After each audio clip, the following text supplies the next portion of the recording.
Hello, welcome to this week's Life Lounge.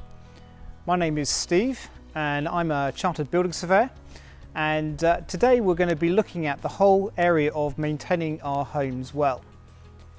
Buying a house is probably the biggest expenditure that any of us will ever take in our lifetime, and so therefore keeping it up together and in good state of repair is really important. This journey that we're going to be doing over the next few minutes will be taking us through the whole year. So we'll be looking at jobs that we can be doing in the spring, the summer, the autumn and the winter. And hopefully as we go through this little journey, it might raise a few questions in your mind, which I'll be delighted to try and answer a little bit later. And equally, if there are other things outside just maintaining a property that you might want to ask about, perhaps putting an extension on your home or doing a loft conversion, anything like that, I'd be more than happy to try and answer those questions for you. But let's start our journey. We're going to go into springtime, and here are some of the jobs that you need to be thinking about. The first thing that you want to be doing in the spring is just checking over your roof. The roof obviously takes a lot of weather over the winter period, and you're looking for particularly any slipped tiles or broken slates, including the ridge tiles which run across the top of the roof there. You want to make sure that they're all bedded down safely. Additionally, on our roof slopes you may find you have a little bit of moss growth.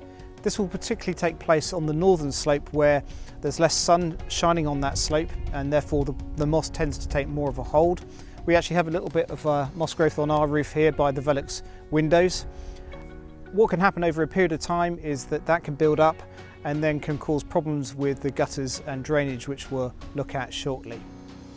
The other thing on our roofs that we want to be checking, if you have a chimney pot or chimney stack on your roof, just make sure that everything looks secure and is weather tight, the pointing to the chimney is in good condition, and that the pots are secure on the top of the stack.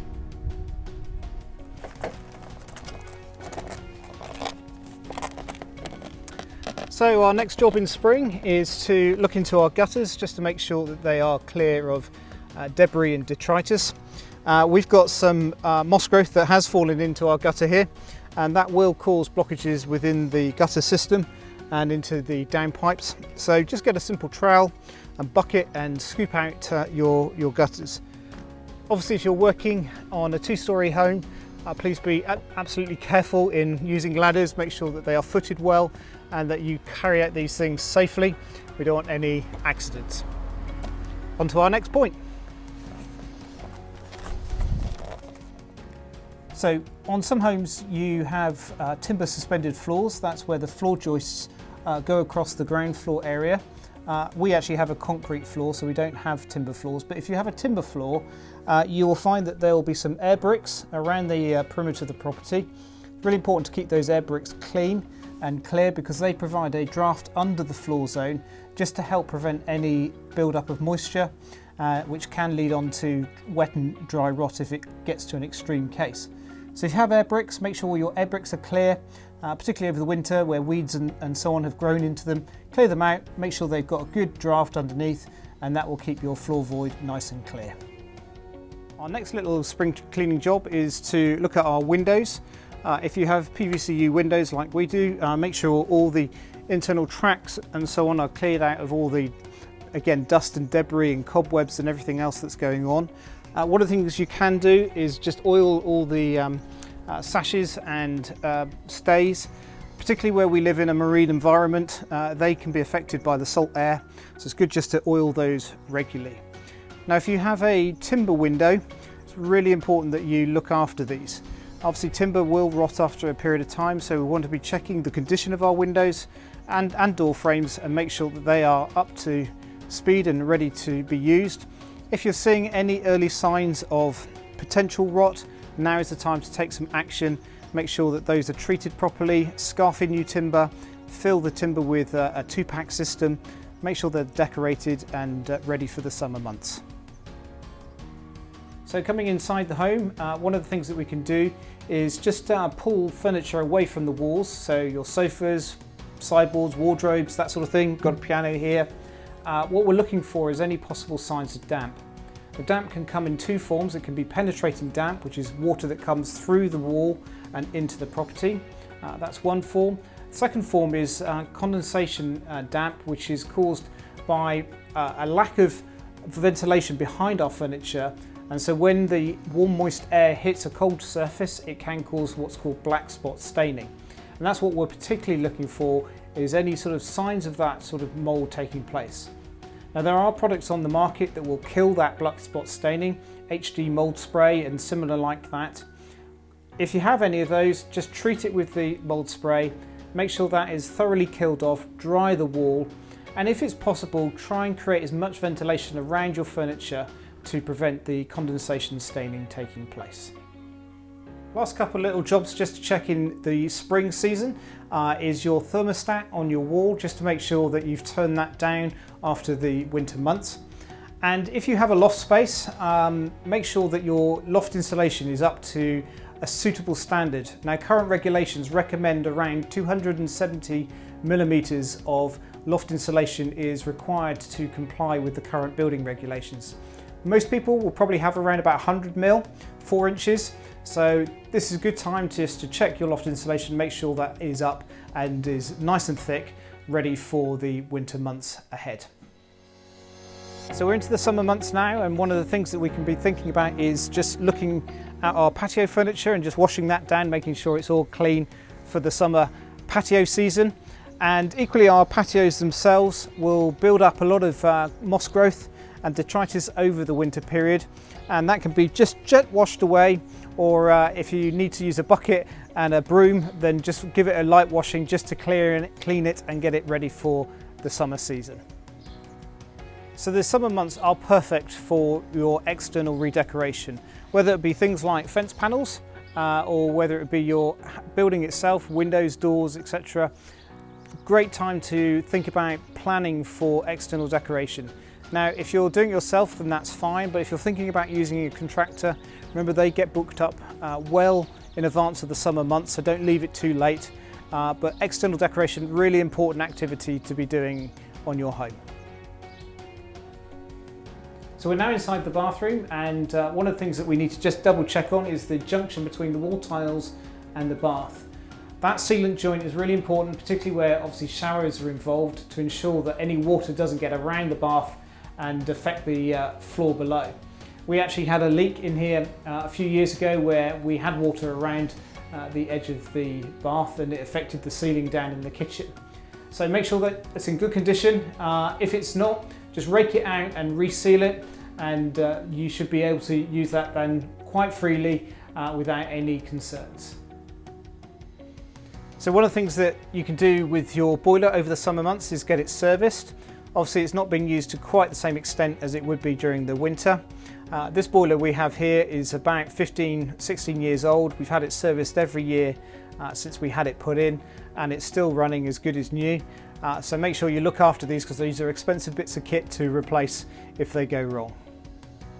So the last little job that you could be thinking about going into the winter months is thinking about your energy. So I've got my electric meter here. Please make sure that you're not just on a standard tariff. They are hugely expensive, and I would really encourage you, if you've never thought about switching tariffs, at least go and investigate it. We review ours every year, and if we feel there's a better deal out there to be had, we will move our tariff. At the moment, we've never had an issue switching from one supplier to another.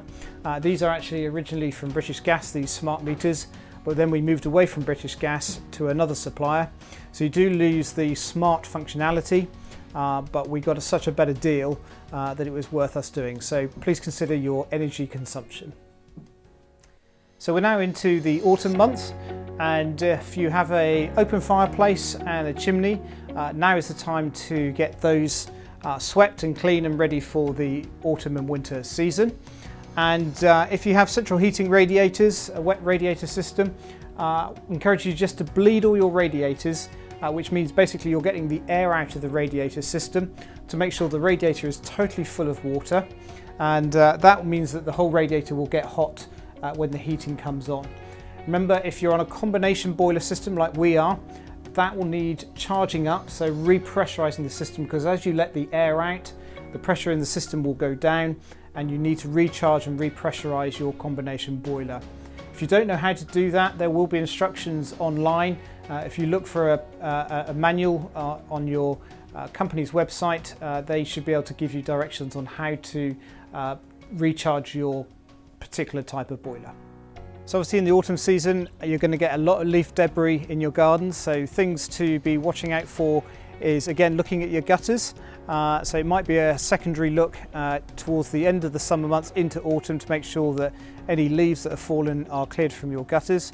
Equally out in your garden, just encourage you to pick up all your leaves, get those away, particularly if they've blown up against the house. We don't want any bridging of the DPC, which is where the leaf debris gets higher than the DPC level, which can lead to possible penetrating damp. So the big message in autumn is do a good garden clear up, and then the house will be ready for the winter season. So into the winter season, there's less to do around the home, because hopefully you've done it in the other 3 seasons. But some of the things that you still maybe need to think about: external cold taps. These always have the potential for freezing. Make sure that they're insulated and well covered up during the winter season. Additionally, if you have a combination boiler which has a condensate drain, I have known that condensate drains to freeze themselves, which then means the boiler can't function correctly. And when we had that storm a couple of years ago, the beast from the east, our neighbour here actually suffered with this, where her condensate drain had totally frozen, which meant the boiler was inactive. So we had to go and defrost that in order to get the boiler up and running. So any external pipework that carries water, make sure it's well insulated or covered away. So the big story in winter is how to manage moisture within your home. We put lots of warm, moist air into our properties. Even overnight as we sleep, we're putting pints of water into the atmosphere. And one of the things that causes is lots of condensation around our homes. So one of the things I'd really encourage you during the winter months, if you have a mechanical extract fan, make sure you use that, particularly after high volumes of water being used, such as in here in the bath, in the shower, perhaps after cooking, even putting kettles and so on, will put lots of moisture into the home. Also use your windows, get good purge ventilation. That will help maintain a reasonable relative humidity within the home. Obviously, the more moisture your atmosphere carries, the more chance that will condensate when it hits a cold surface. You may find that when you wake in the morning that your windows have condensation on them. That's an indication to you that you have too much moisture within the atmosphere, and that's when you need to think about getting some ventilation through the room. Make sure if you do have condensation, particularly with timber windows, that you wipe away that regularly, or otherwise that will start to rot the window from the inside. So this ends our little whistle-stop tour around the home. I hope you found these little tips helpful, and I look forward to answering your questions as best I can in our next session. See you soon. Bye bye.